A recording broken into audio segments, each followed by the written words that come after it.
Olá, tudo bem com você? Eu sou o Davi Boechat e você está no meu canal do YouTube. Hoje eu quero compartilhar com vocês um assunto bastante interessante.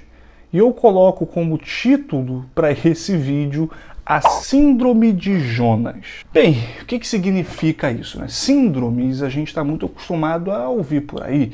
Você tem problemas, questões muitas vezes aí relacionadas à saúde mental, e as pessoas nessa vida louca que a gente tem nas grandes cidades vão desenvolvendo assim problemas muito específicos e que afetam bastante a sua personalidade. Você tem, por exemplo, a síndrome do pânico, que leva as pessoas muitas vezes ao medo e a uma incapacidade de lidar com atividades básicas da vida.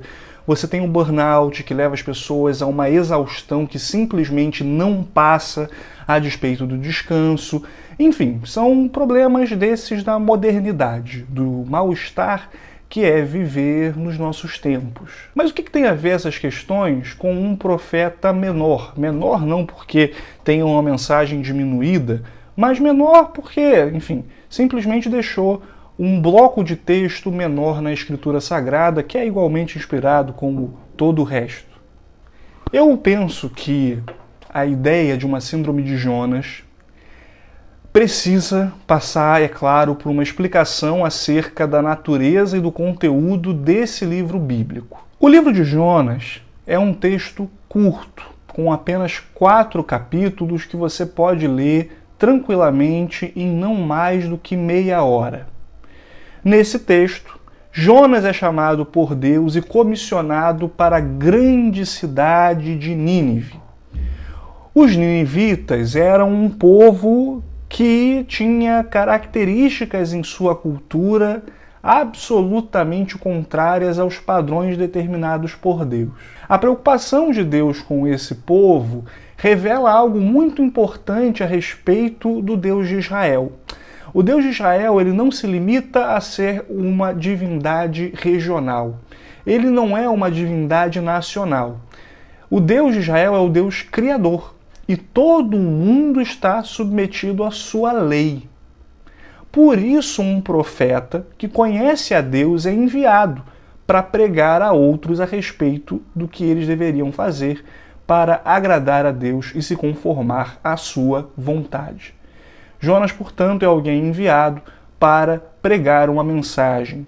Como um carteiro, ele deveria entregar algo. Para isso, Jonas precisaria fazer uma grande viagem. E no porto de Jope, ele acaba fazendo algo bastante significativo. Ao invés de se encaminhar a Nínive, ele escolhe a cidade de Tarsis, que ficava exatamente ao contrário. A sua rebelião contra Deus era tão grande que ele queria dizer que iria pelo caminho contrário. E por que isso acontecia?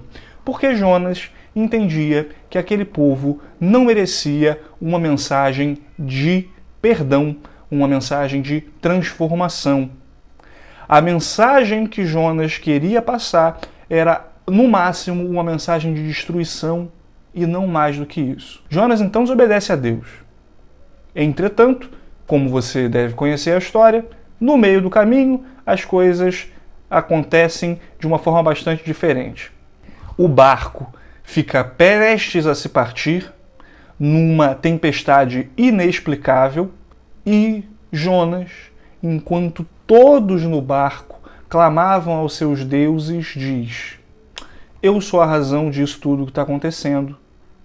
Eu não deveria estar aqui e se vocês me jogarem ao mar, vocês ficarão bem. Não querendo fazer aquilo, mas já sem escolhas, as pessoas obedecem a Jonas, lançando-o ao mar. Resultado, a situação muda e aquelas pessoas podem seguir a viagem em paz. Enquanto isso, Jonas é capturado por um grande peixe, um animal marinho, nós não sabemos qual, que possibilita que ele permaneça vivo durante 3 dias.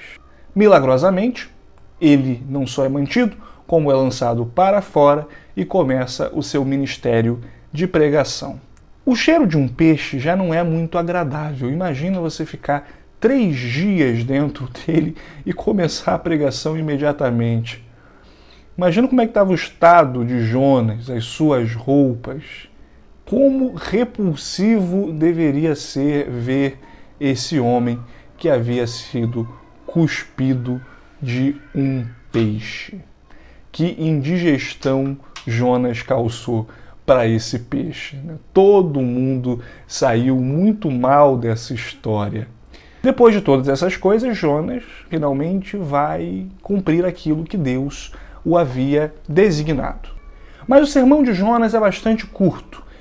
Ele anda pelos becos de Nínive dizendo que em alguns dias a cidade seria destruída ou subvertida, dependendo da sua tradução. A mensagem de Jonas era bastante curta e talvez insuficiente. A razão para isso é que Jonas não estava satisfeito em ver a face misericordiosa de Deus se abrindo para um povo mau. Os assírios foram um povo muitíssimo violento. E é só conhecendo um pouco da história dessa civilização que a gente consegue entender que o que Jonas sentia não era um desprezo sem razão.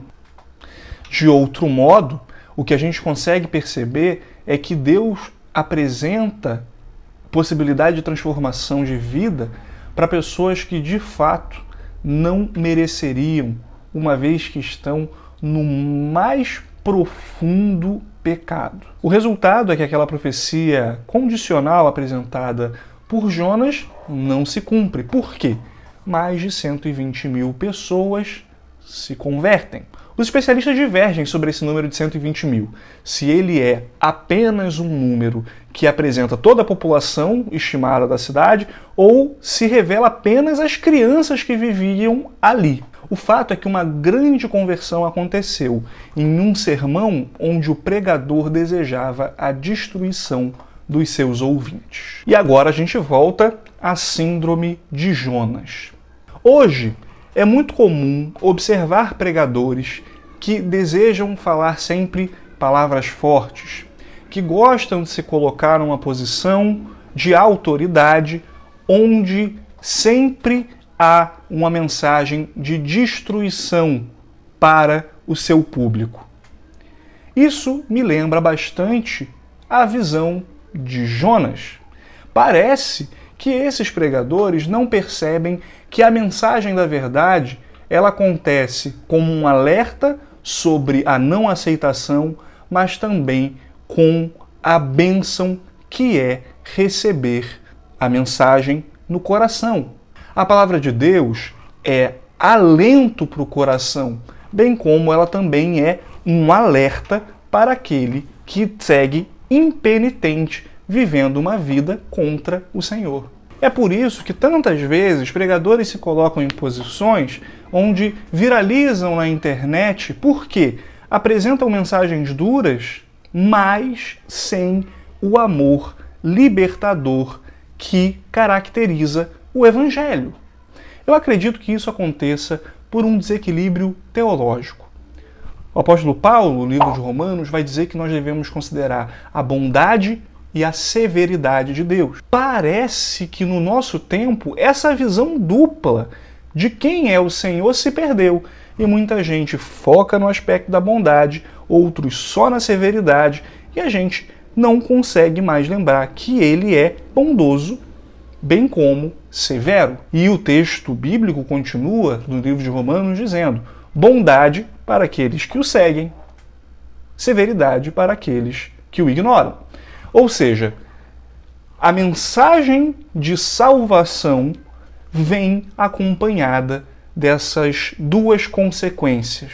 A gente é convidado a escolher um caminho a qual nós seguiremos, a quem nós serviremos. Muitas das polêmicas que aparecem na mídia envolvendo pastores e pregadores normalmente acontecem justamente por causa de pregações onde esse desequilíbrio se torna bastante latente.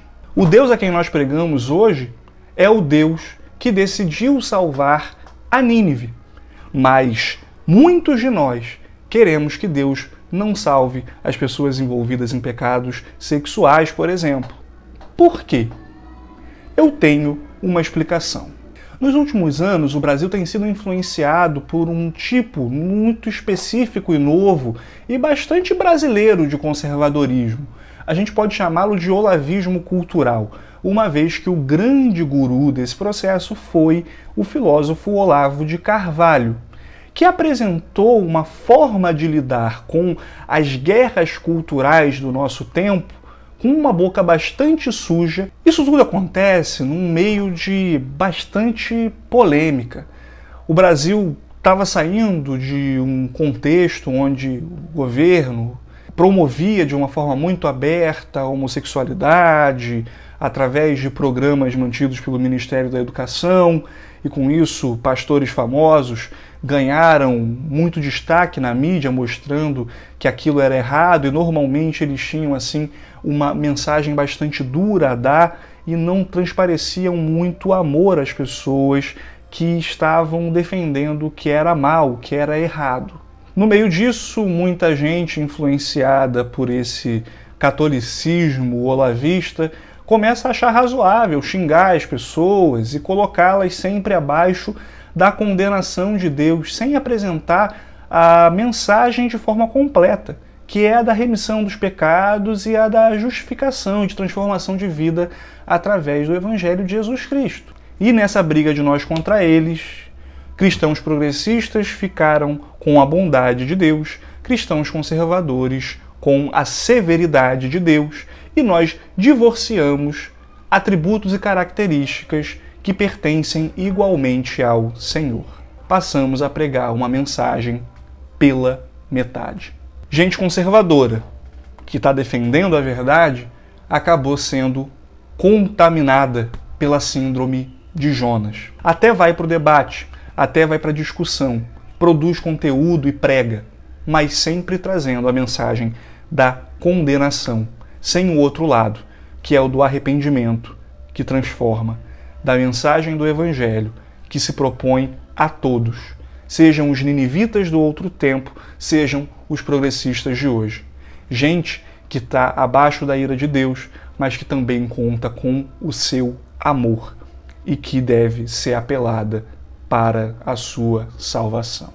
A Nancy Pearcey é uma das maiores intelectuais protestantes da atualidade. E recentemente aqui no Brasil chegou o último livro publicado dela através da CPAD, a Casa Publicadora das Assembleias de Deus. Trata-se do livro Ama Teu Corpo. É uma obra muito interessante que vai falar contra fenômenos como o aborto e como o transgenerismo, com uma base filosófica, teológica e bíblica muito firme. A Nancy, ela tem um relacionamento muito bonito e um trabalho fantástico sobre o relacionamento do cristianismo com a cultura, especialmente a cultura atual, que apresenta assim tantos desafios para a nossa fé. Nessa obra, ela traz na página 35 uma declaração que eu acho lindíssima e eu quero apresentar para vocês aqui. Ela diz o seguinte: para tornar confiável a mensagem positiva da Bíblia, ela deve ser comunicada não apenas com palavras, mas também por intermédio do comportamento, tratando aos outros com dignidade, simplesmente porque são feitos à imagem de Deus. As igrejas, em alguns momentos, usam de retórica dura e desrespeitosa para descrever posições com as quais não concorda, criando um estereótipo negativo que a mídia adora transmitir para o mundo. Por muitos séculos, o cristianismo foi a cosmovisão dominante na cultura ocidental, e os cristãos, infelizmente, adquiriram algumas das características negativas típicas dos grupos dominantes. Por exemplo, não ouvindo de verdade os grupos minoritários e nem respondendo às suas objeções, mas calando-os com condenação moral. Hoje, essa resposta não é mais possível, só que ela nunca foi correta nem necessária. As Escrituras fornecem os recursos intelectuais para responder a qualquer questão com confiança, e os mais confiantes são também livres para ser os mais amorosos e respeitosos. Muita gente conservadora que lê uma posição como essa pode achar que a Nancy seja, assim, uma teóloga liberal. Mas isso seria uma insanidade para quem tem noção de quem é a Nancy Pierce. Inclusive, eu tenho vários livros dela aqui, olha, vou mostrar para vocês, porque vale a pena recomendar. Esse é, como a gente comentou, um livro específico sobre questões que envolvem mais o corpo, como o aborto, como o transgenerismo, mas ela também vai falar sobre a questão do relacionamento da fé e da ciência no livro A Alma da Ciência, a Fé Cristã e a Filosofia Natural, publicado pela Cultura Cristã. Em parceria com Charles Colson, ela vai falar sobre o cristianismo na cultura de hoje, outro livro da CPAD. Ela fala sobre a busca da verdade, uma coisa tão importante nos nossos dias, publicado pela Cultura Cristã. Pela CPAD, ela fala sobre a verdade absoluta, libertando o cristianismo de seu cativeiro cultural. E também, em parceria com o Charles Colson, também pela CPAD, ela fala do "E agora como viveremos", né? Uma vez aí que esse cristianismo conservador que a gente conhece é constantemente atacado por novas tendências culturais do nosso mundo.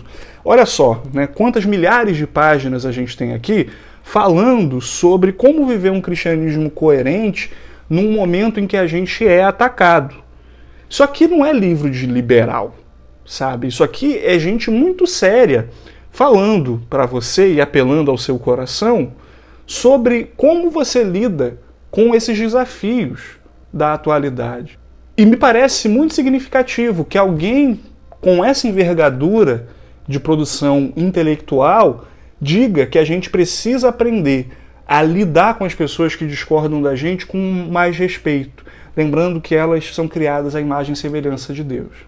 Isso significa que a gente deve diminuir a verdade? De maneira nenhuma.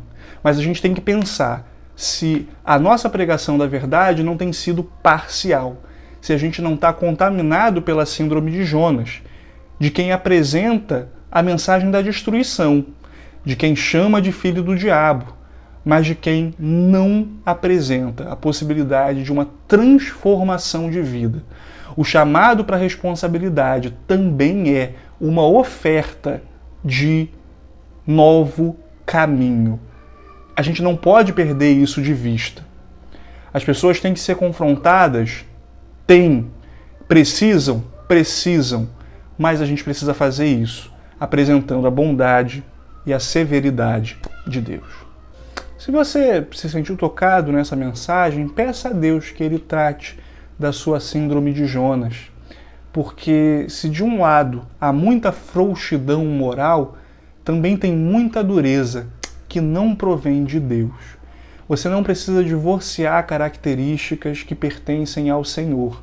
Você deve apresentá-las com fidelidade. É para isso que você foi chamado. O final do livro de Jonas mostra como Deus lidou e pastoreou o seu coração. O Senhor envia para ele uma plantinha para que ele ficasse protegido do sol forte no deserto. E logo depois disso, a planta morre. Ele esbraveja por causa disso. E nesse contexto, Deus fala ao seu coração de que, para ele, as suas prioridades eram tão invertidas que a morte daquela planta era algo mais sério do que a morte daquelas pessoas, que é o que até aquele momento ele desejava.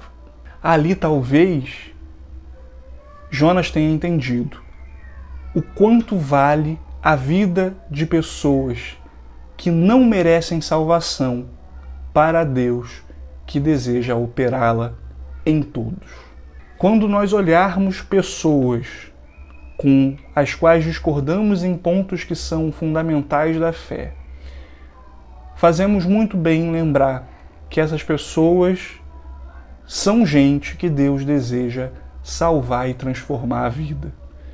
Se nós virmos dessa forma, nós nunca vamos negociar a verdade que eles precisam ouvir, mas nós vamos ter muito cuidado em fazer isso com o espírito cristão de quem quer salvar e não destruir. O que eu peço a Deus é que Ele te livre e te mantenha bastante distante da síndrome de Jonas, bem como do olavismo cultural. Que você possa servir ao Senhor com integridade e de forma equilibrada, revelando sempre quem ele é, bondoso e severo. Se você gostou desse vídeo, curta, se inscreva aqui no canal para receber novos materiais. Você também pode comentar aqui, porque me interessa saber a sua opinião. Se você conhece alguém que sofre da síndrome de Jonas, compartilhe esse material com ele e ore para que essa realidade se transforme no coração dessa pessoa. Eu agradeço a você pela sua audiência. A gente se vê na próxima. Até lá. Tchau, tchau.